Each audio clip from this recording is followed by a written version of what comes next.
All right, we have another call in the line. Good morning, caller. Welcome to the program. Morning, Sandra. Morning, morning. This is Kenneth Oh, Bryan. Minister Bryan, good morning. I'm calling just to say I'm glad that you continue your efforts in respect to this area. You've been doing it for a long, long time. And I'm quite sure it'll be on the agenda of the Park administration to have the appropriate discussions as to what the next steps are. And your platform can allow necessary attention to it. But separate and apart from that, because I agree with you wholeheartedly, we have to be more stern in respect to these types of actions. And you and I have had many conversations about this before when I was in opposition. I just am concerned about one little thing, and I want you to bear with me now, is that granted, yes, this issue is something that is deserving the full attention of the government, and we have to do something about it. But the narrative to say that the Christian community don't get out and say anything, and they're hateful, is unfair. I really think it's unfair. You don't say, well, the LGBT community isn't getting up and saying anything. I just feel it's an assault on my religion. Well, tell me where they've spoken out. The reason why I speak about.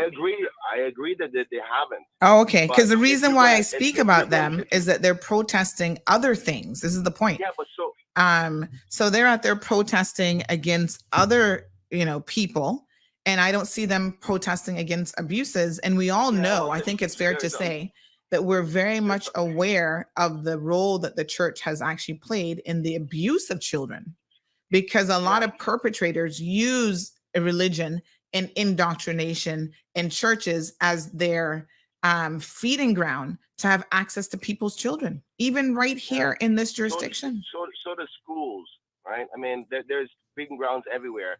What I don't think is fair is to put every Christian in one bag.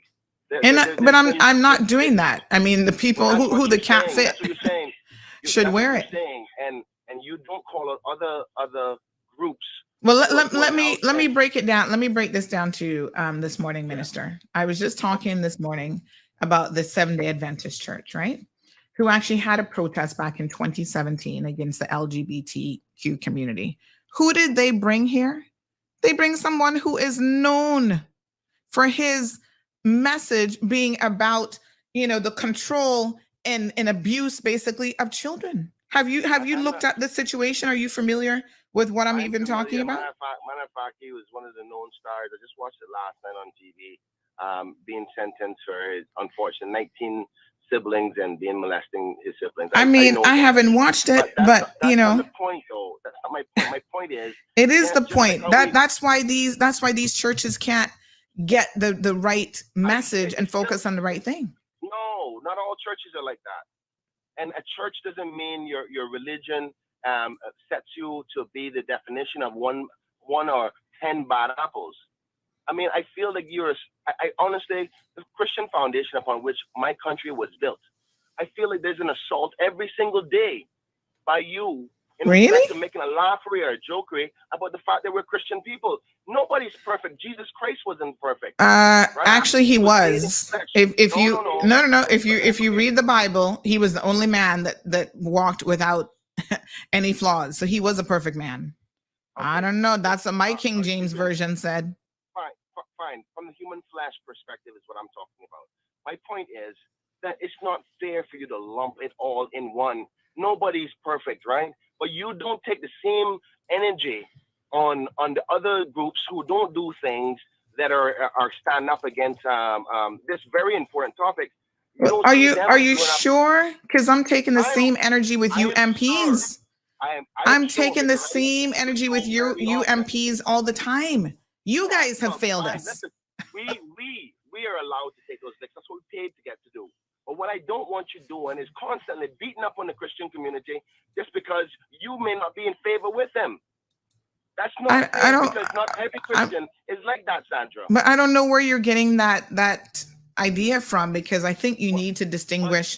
You need to distinguish religion. Are not willing to come on the radio and talk about how they feel about your attack on them. But this is not the only time. Your constant attack on Christians as if to say they're all horrible. But yet, Christians who've done bad things, and I don't really think they're Christians, because that's what.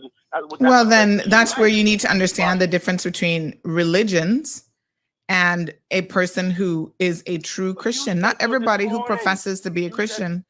You said so this morning, all these so-called Christians. Well, that's why I said so-called. You understand? You know what so-called means?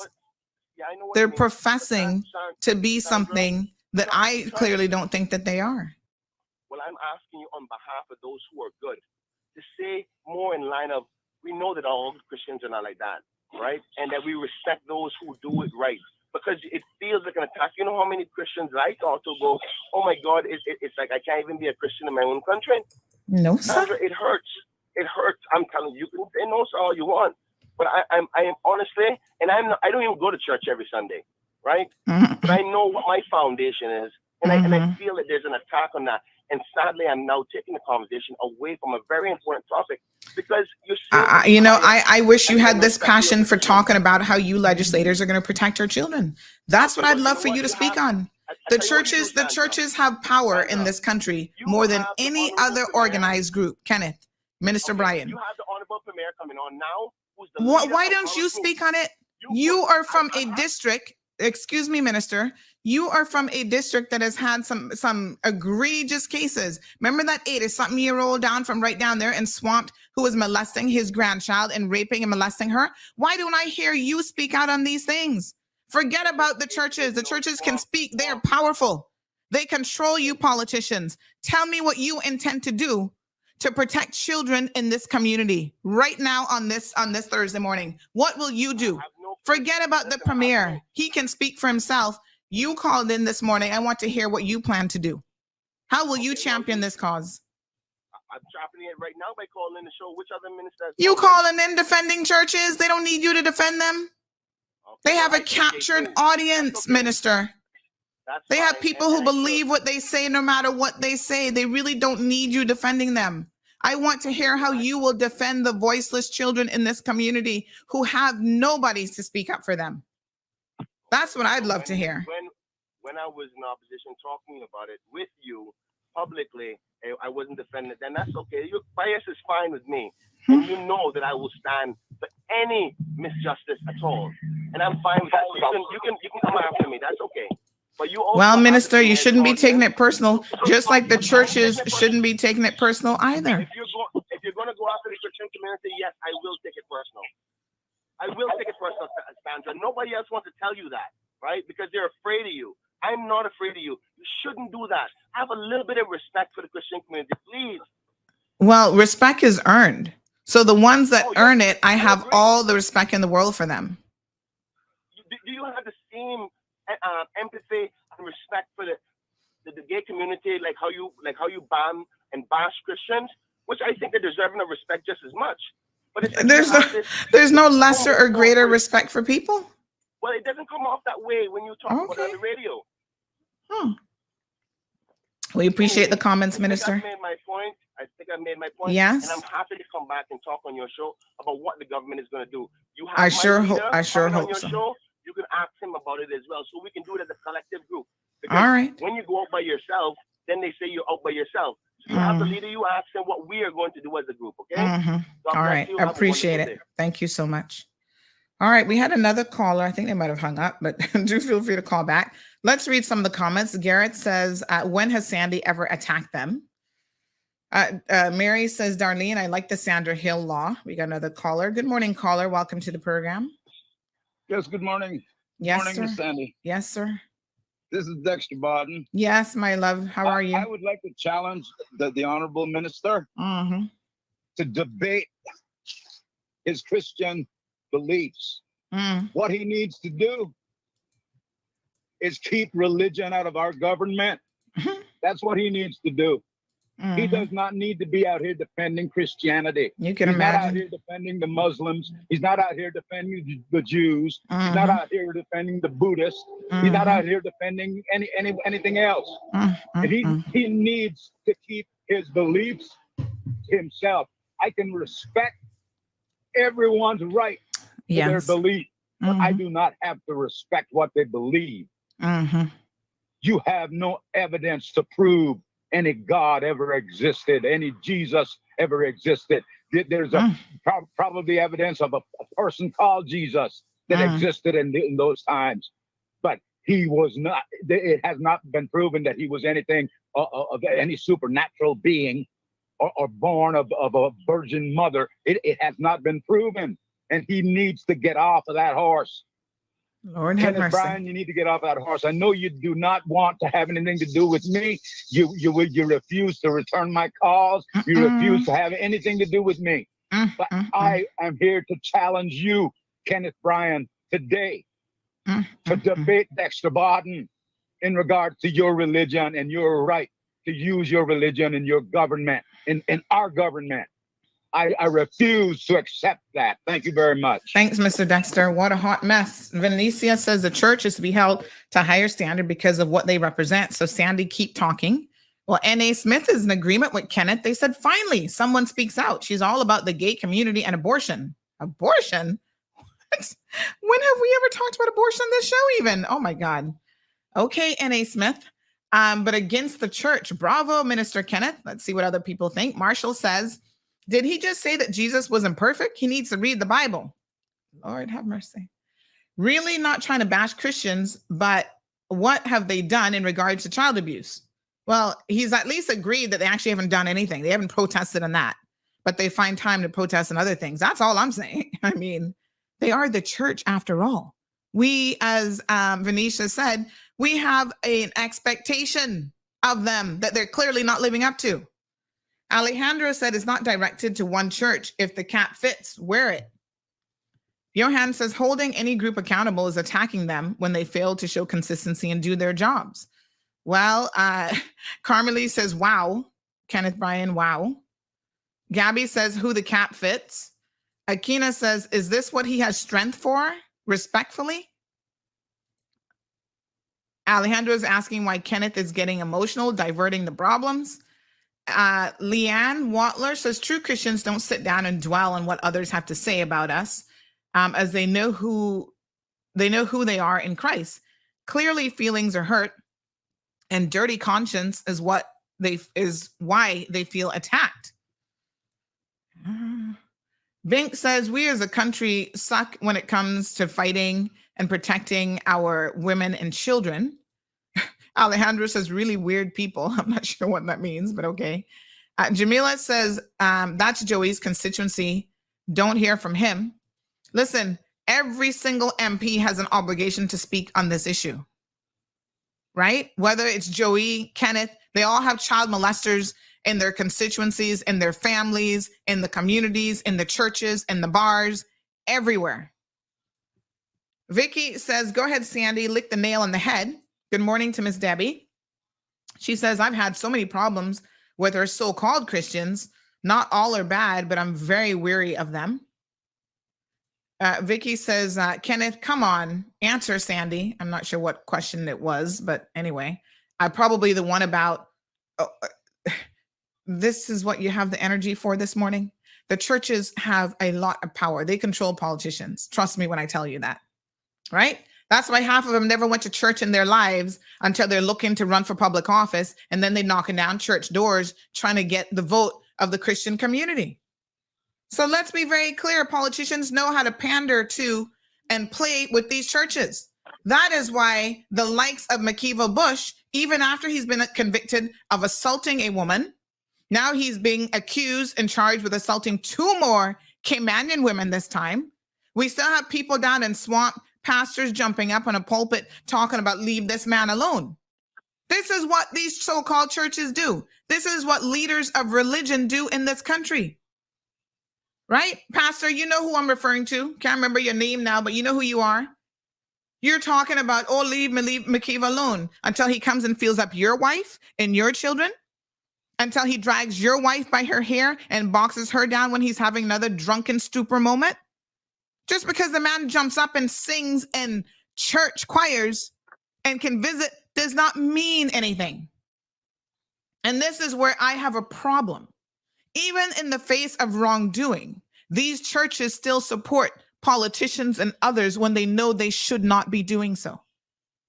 Some of the biggest crooks and scammers in this country, you see, we've had them on this program. They live in church. Look at poor George. The man singing church choir every chance he get. He live in church, always talking about Yahweh and God and whatever. That does not mean he's a good person. It certainly does not mean he's Christ-like, because Christ did not walk around sexually molesting people and taking money from people and not completing work. These are not Christian principles. Caller, good morning. Yeah, morning, Sunday. You know, I don't know where this religion got into this topic. Boy, right? I don't know. The emotions that hit a lot of these people when they feel guilty about certain things. You know, when you know somebody, you tend to start defending when it comes into what Minister Bryan was talking about, I have no clue what he's defending. Well, because they have some people in the churches, right, that they are predators. They're big time predators, and they hide amongst the people with the money, and they get the favors. They get the favors and the wash. They wash their hands with the Bible, and they testify as if they were big time Christians. And I have nothing against the Christians. You know, I have a good community, a good Christian family, and I love them dearly. But I know they would never do anything to hurt me or my children or my child, I would say. Hopefully more children coming on the way. But the thing is about it, right? There's a thing that the far right Americans are protesting against now. They're the gays against groomers. I am watching that very, very, very closely, because guess what? If that ever became an island, and I do keep in touch with people, I know a lot of people can think crazy things. I know a lot of people do crazy things. And one thing I don't trust is when you trust an adult that you don't know with your children. And the point is, Alejandro, let me be very clear. Even the people that you do know, they're the ones who you cannot trust with your children. Most children are abused by people that are trusted family members and or friends. Yeah, I agree. And this is where I'm going to get to the point now. Those people that we trust in our community with our children, it is a mandatory thing that all parents should be listening to this right now and taking notes. Because when you send your children to school or daycare, or even at a family member's house, to watch them for a little bit of time when they get to do what they have to do, always remember to tell your children that it is okay to tell them secrets. Because if a parent is a responsible parent, they will teach their children that a responsible adult do not keep secrets away from responsible adults. And I always preach this, you know, because it comes in when you carry your children to school and you ask them, how was your day? Did anything bad happen today? It's simple as that. A child does not lie. A child cannot make up lies if they did not see it. Children are innocent or innocent beings, and we need to listen to them, even if it sounds delusional. Remember, delusional only comes from a wild imagination that you try not to believe in. You try not to believe in it, you know, but it's something that is happening. You call it delusional when it sounds crazy enough to not believe, right? So right. I advise parents to listen to their children when something is going wrong and watch their behaviors. You know, then they always have their hands in their mouths, so afraid to speak. Yeah. Ask them what's going on. Thank you. Appreciate it. Miss Lisa says he needs to step down. Speaking about the minister, he says God was not perfect. He is lost. Lord Jesus. A lot of people are shocked by the minister's comments. Garrett says, I'm really losing respect for Kenneth Bryan the longer he speaks. Vicky says, why is he not defending the kids?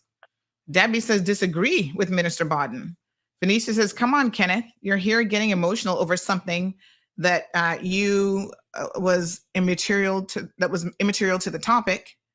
Natasha says, ask Kenneth why the church never came out and march and preach about the sexual assault and rape of minors. They all rail up and get upset about homosexuality. Vicky says, Kenneth, remember you have kids and pray no one molest them. My word. Stacy seems shocked. N.A. Smith is in support of Kenneth, says now the Satanist calls in. I don't know who that's supposed to be. Oh, I guess Mr. Dexter. Okay. Thought the caller was going to lay down some solutions, says Dean. The truth will cut you like a razor, says Everton. Marshall says they haven't done anything and they ain't going to do anything about child abuse. Jess says, my ears are deceiving me. How is it that people don't understand the difference between religion and being a Christian? I don't understand that either. Good morning, caller. Welcome to the program. Good morning. What a hot mess. Yep, exactly. Why the deflecting on a topic that is so very, very important and also so very disturbing about child abuse. It's everywhere, and yes, here in the Cayman Islands. And I just wanted to know why he was so passionate and so outraged by you and or Christian people when that is not what the topic was about at all.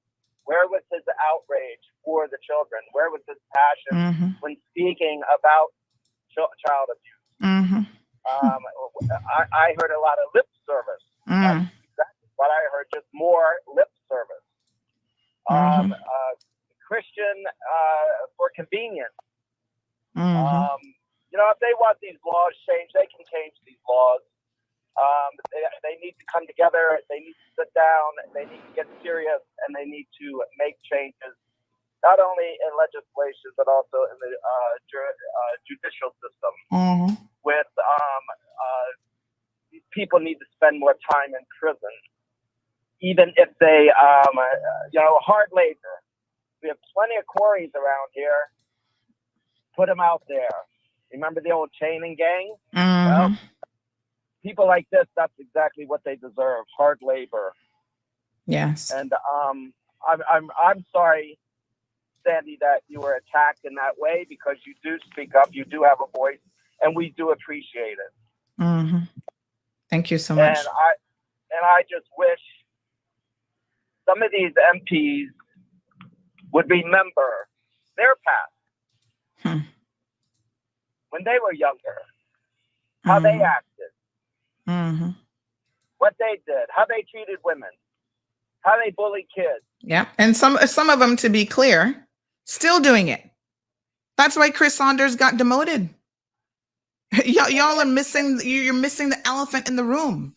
Somebody said some of these sitting members of government right now are child molesters and rapists themselves. They have a long history that is known to a lot of people in this community.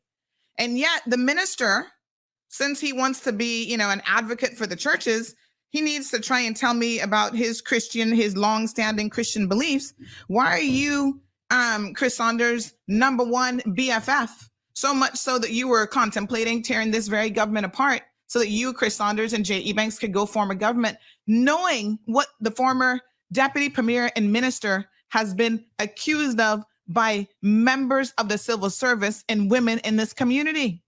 Why don't you have energy to talk about that instead of pretending like your good comrade and your good friend has done nothing wrong? Find some energy to speak on the right things that actually matter to the people of this country, because it's not going to be hidden any longer. And I would like to know when he became such a Christian. Join hush. Let's leave that one there. Appreciate it. Woo.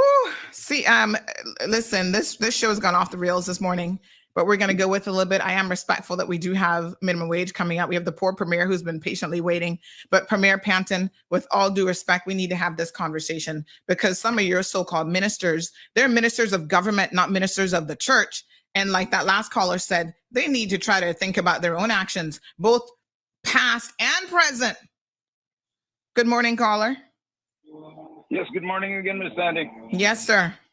Yes, I just needed to say, in response to the I guess the voice note or the message that you read in regards to that Satan called in.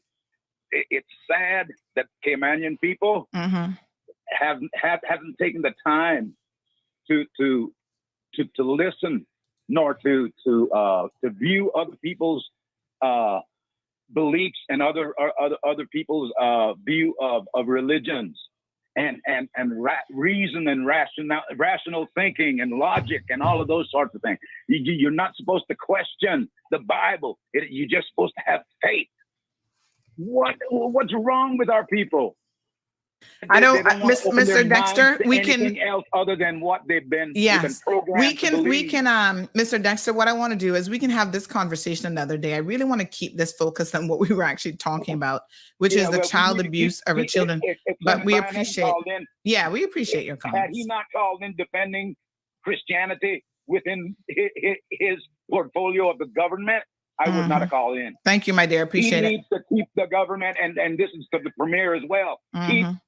Keep religion out of government. Keep religion out of government. Thank you very much. I appreciate it. Cecil says, Sandra, you handle that call, minister, very nicely. Lisa says they got upset about homosexuals because so many of them are in the closet and are the ones molesting their own family. Jesus, speak the truth this morning and shame the devil. Good morning, caller. Yeah, hi. Good morning, Sandra. Morning. I'm listening with great interest in this conversation this morning with the church, and I really would like to share on that. But I think when you just mentioned that the premier is following, I want to take the opportunity actually to kind of lay some ground that I would like him to talk on. You mentioned it, I think, earlier this week that there's been a great silence on the global warming. There's a new proposed legislation that they're putting in place, and there's no public debate on this. Yes. And the reason that we need to be educated on this, climate change. Thank you. Yes. And the reason we need to be informed on this is because many countries, through legislation, is restricting basic rights. For example, in the U.S. and Netherlands and Holland and other countries are restricting farmers from farming to feed communities, and restricting people from doing certain things that they need to survive. And I'm happy that he's actually coming on this morning. And I know he's not coming to talk about this, but ask him, please, why is there not more regularly conversations, talk shows, town hall meetings? Because this is very far-reaching. This legislation is very far-reaching, and it's unfortunate too many people don't understand the far-reaching ramifications of this proposed legislation. So if you could just ask him, he may not have time to, but if you ask him if he can set a time soon as possible, because I think it expires at the end of the month, and there's been no town hall meetings, no public discussions about it. If you can extend that process perhaps another 30 days and have more public discussions about what's expected, and then the community can give our feedback. Yes, thank you so much. All right. So listen, my apologies to the premier. This topic has obviously, I'm going to bring him in briefly, but he actually has a 9:30 appointment. So I know that we won't be able to have any real conversations with him this morning. But Premier Panton, let me extend my apologies to you. Sometimes the show just goes in a different direction than we anticipate. Thank you so much for being willing to come on the program today. And, you've obviously been listening to some of the comments. We have so much. That last caller wants to talk about, the climate change, which I think is something that you've been championing. First time we've ever had a ministry of climate change, and what's the other part of the ministry called? Resilience. I think you muted yourself. Sorry, just unmute your mic for me. Sorry. Yes. Good morning, everyone. Good morning, Sandra. That would be the Ministry of Sustainability and Climate Resiliency. Right. And we have to have a conversation about even what those things mean. But can we just put that on the agenda for our follow-up discussion? But I'm going to put you on the spot here this morning, Premier. With all due respect, the people of this community, somebody just said to me, go through the long history of the petition that you submitted, must be 15, 20 years ago now. Some of the things, to be fair to our legislators, like mandatory reporting was one of the things that was in that petition. It took forever to finally pass the children's law, but it was eventually done, and it does now incorporate a mandatory reporting provision for people who work with children, something that was long needed.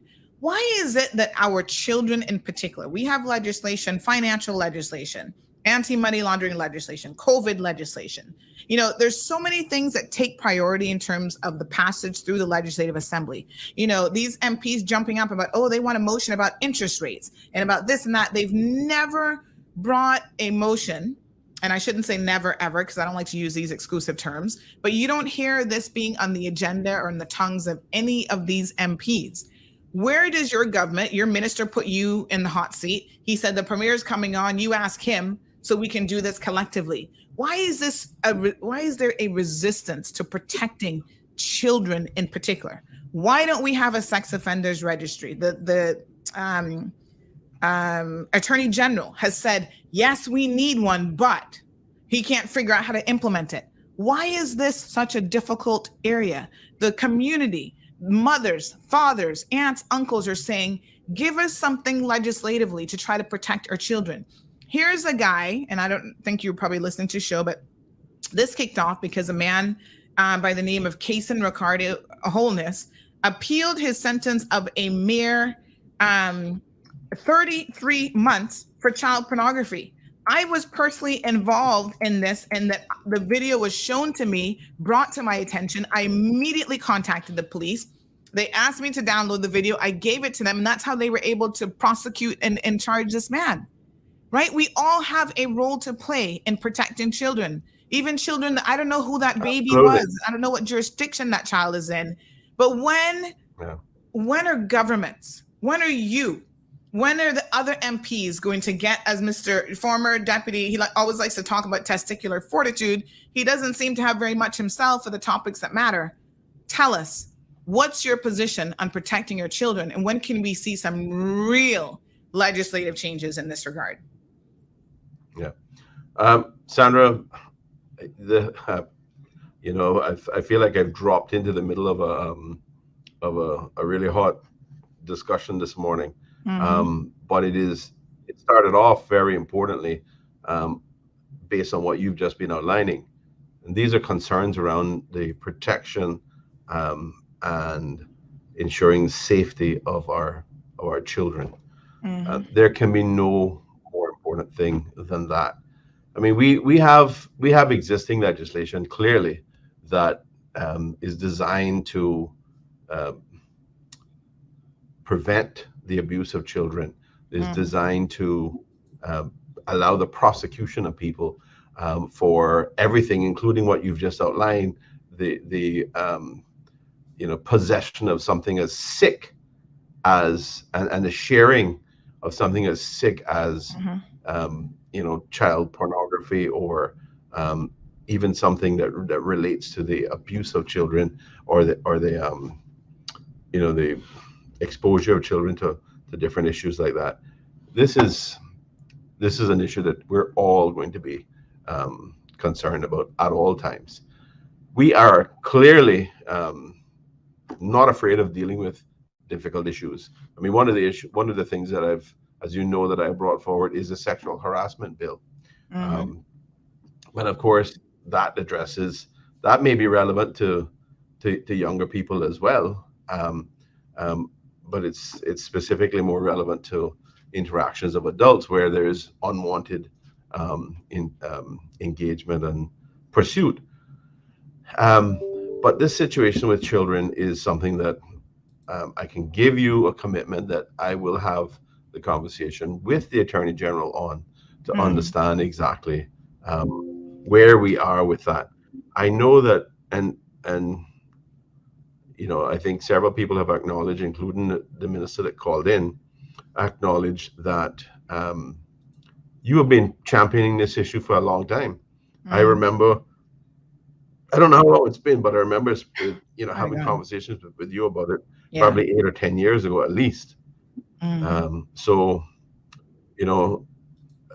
this is, and you've been specifically championing a sex offender register and this type of thing. We have existing legislation in place, but we've definitely got to build on that framework of legislation, because if you know, we have to recognize the reality that human behavior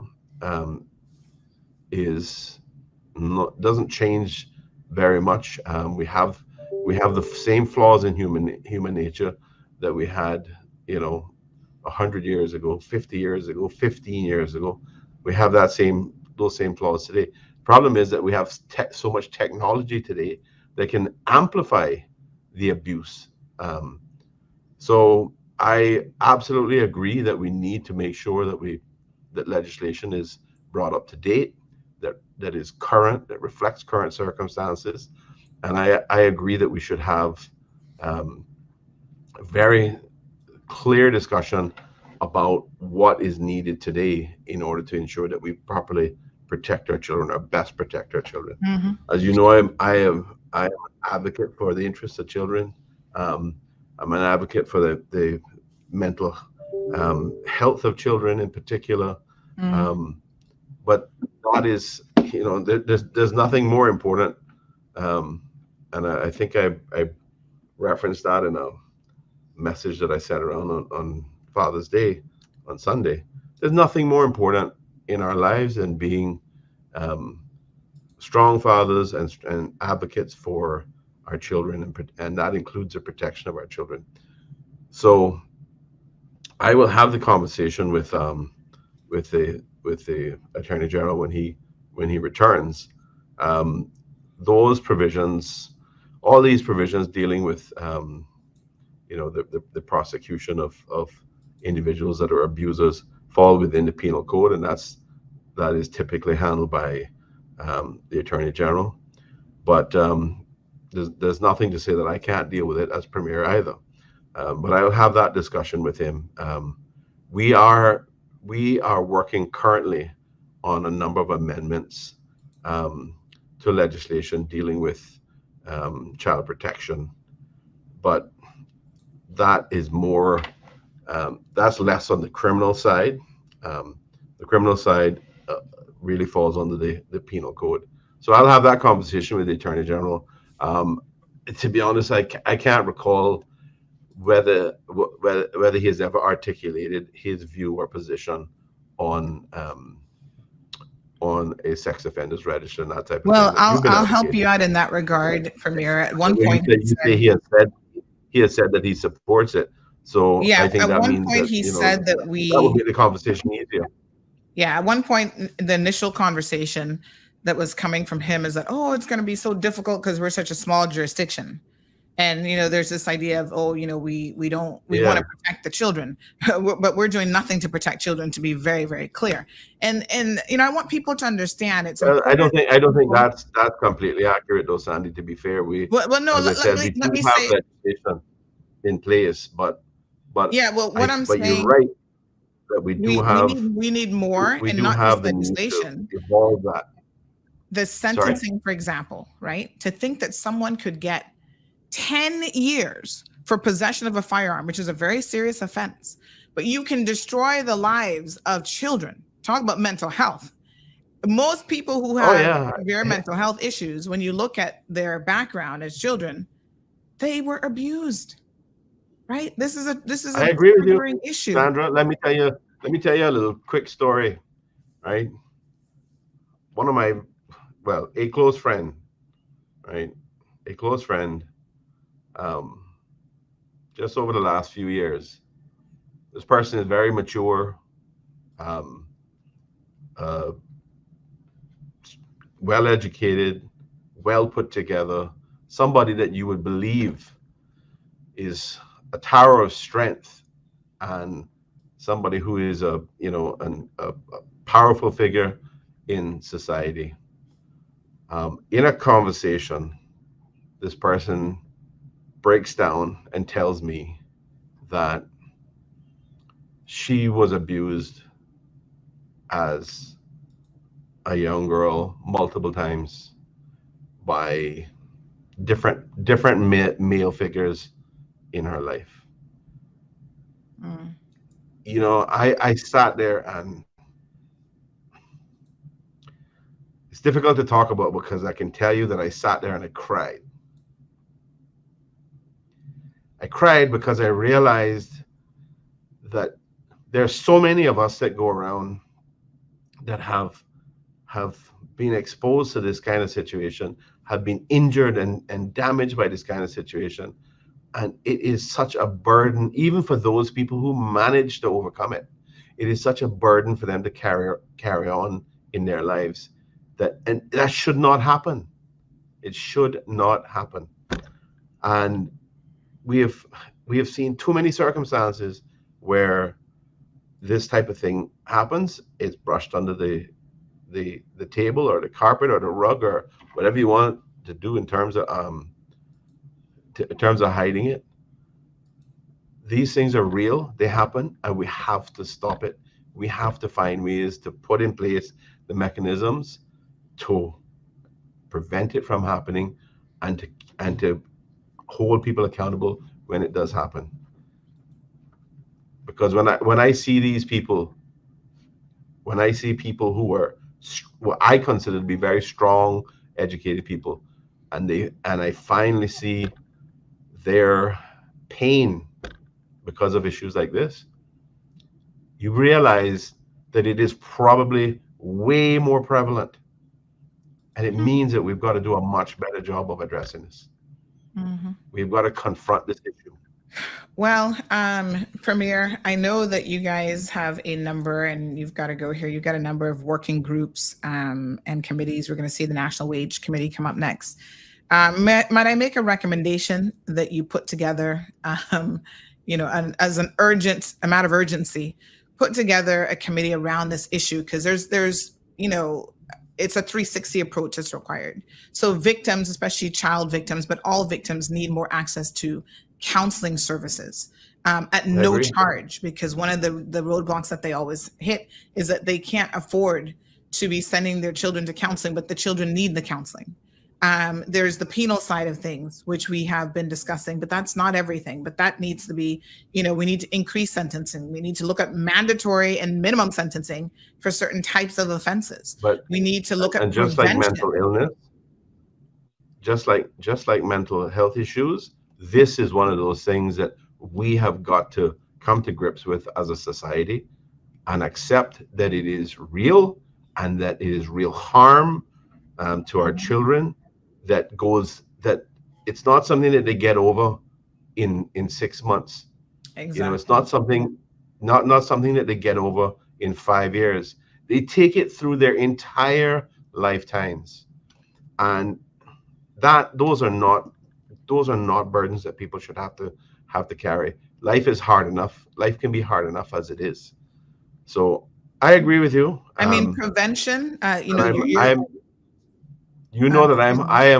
am willing to confront the hard issues and deal with the hard issues, and I think this is one of those things. I would say that it is easy sometimes for us all to get caught up in the heat of the moment and arguing about the issues, and sort of sometimes lose perspective as to how we should be respectful of each other's views. I don't hear anybody advocating that this kind of behavior should be allowed. So that's not the issue. But I think everybody is every right-thinking person, I believe, is going to take the position that we must do something about this kind of behavior. I don't know, Premier, I'm going to give you an example of where, I wasn't thinking of this when you're Minister of Transport. Is he still tourism? Transport is no longer under him, I believe. But anyway, the minister, Honorable Kenneth Bryan, when he was speaking, and he says that, he thinks we're being unfair to the churches. I had a conversation, and I don't normally share private conversations as such, but the previous governor, Mr. Martin Roper, before he left, quite a while before he left, actually invited me to come and sit down with him, because he was listening to one of the shows and we're talking about this topic. And he wanted my sort of input on what else can be done. He's like, from the UK's perspective, we've set aside money. We want to do training programs in school. We want to do more to educate, because prevention, right? We're always talking about what to do with these perpetrators afterwards, but what about prevention? What about protecting our children before they become victims? That is so critical, and that's the most important thing. And he talked about, them having a program in place that could be rolled out to the schools that hasn't been. You know why? And this is where I hope the minister, the Honorable Kenneth Bryan, is still listening to the program. The reason why is the Christian schools. Listen very, very closely, Kenneth, Minister Bryan. The Christian schools said they did not want this curriculum in their schools because, it has an element of teaching children about their own sexual being and what's good touch and what's bad touch. And no, this goes against God and what the Bible says. It's like, what? Those are the churches. So you talk about, the churches they're not speaking out against it, but maybe they're not really, they don't have an issue with trying to protect your children. I take issue with that because this is something that I've never actually shared on this program, but that I know the governor said they were flabbergasted that churches did not want this age-appropriate education. They were refusing it for the Christian-based schools in this community. So when you want to defend the churches to get a few extra votes, you need to think carefully about what it is that you're saying and who it is that you're defending. Now, I'm not saying that that's every single church in this community, but what I'm saying is whatever church is that comprised of, and they do have an association, right? They refuse to have this curriculum that would be educating our younger children about what they should do if they find themselves in certain situations. Anyway, Premier, I want to be respectful of your time. My apologies for the overrun today. I know you've got a hard stop at 9:30. I'm going to invite you back on next week, Thursday. Although I'm traveling, I will have a shorter, condensed show for about an hour and a half. Okay. We will give you the entire show next week, Thursday, to make up for today's debacle. So. I don't know what's happening, Sandra, but you're breaking up a bit. I don't know if I'm breaking up when I'm talking to you, but you're breaking up a bit when you're coming through, and it's freezing a little bit. But I just also wanted to mention that I think it probably was about 4 or 5 years ago now. There was an agency that was set up specifically here. The MASH unit, I think it was an initiative that went across all of the overseas territories, and in the UK, which was the MASH unit, the multi-agency child safeguarding hub, and I think that was probably what previous Governor Martin Roper was probably discussing with you, because I think there have been discussions around how just whether that's been as effective as it could be, and needing to be able to develop that perhaps further or evolve it a bit more. But so clearly we do have concerns, we have legislation, and we have programs that are designed to help them. And the MASH unit obviously is police, it's counselors, all these types of things that are designed to try to address these problems. But I absolutely believe that this is not an issue that we should be brushing under the carpet. It is not an issue that we should take the position that we shouldn't have open discussions about, because it is happening. There are people that are suffering real harm from this, and that includes many of our children. And I have seen far too often adults who have carried this burden, and we need to stop it. It happens too often, and I am respectful of the views of everybody and the contribution different elements make in society, including the churches. But I do believe that we're better placed and we have a better outcome if we have honest, open discussions, and we do our best to ensure that our children are wiser and more informed and understand where they may be possibly being exposed to manipulation and abuse. So I'm all for having a separate show to discuss this very openly. I know that my colleagues would support that 100%. And as I said, everything from the sexual harassment bill that we've had in public consultation to improvements on child protection services, to what I hope will be a discussion with the Attorney General and his chambers around what we can do to address the concerns around registers and stuff that you've outlined. I mean, I can see the problems, I can see the difficulties with a small jurisdiction, but that doesn't necessarily mean we can't do something. But education and bringing attention to this, and particularly addressing things like stigma. I mean, young people who are exposed to this sort of thing and abused, they carry a stigma as well, because they believe that it was their fault. They believe that they asked for it. I guess what? I've heard too many times of young children or young adults who have gone to their elders, gone even to their parents at times, and didn't get the supporting response that they should have had. So we as a society have to be better than this, and we have to make sure that we address these issues and don't pretend that it's somebody else's problem. It's our problem to resolve. It's our problem in government. It's our problem across society to face up and address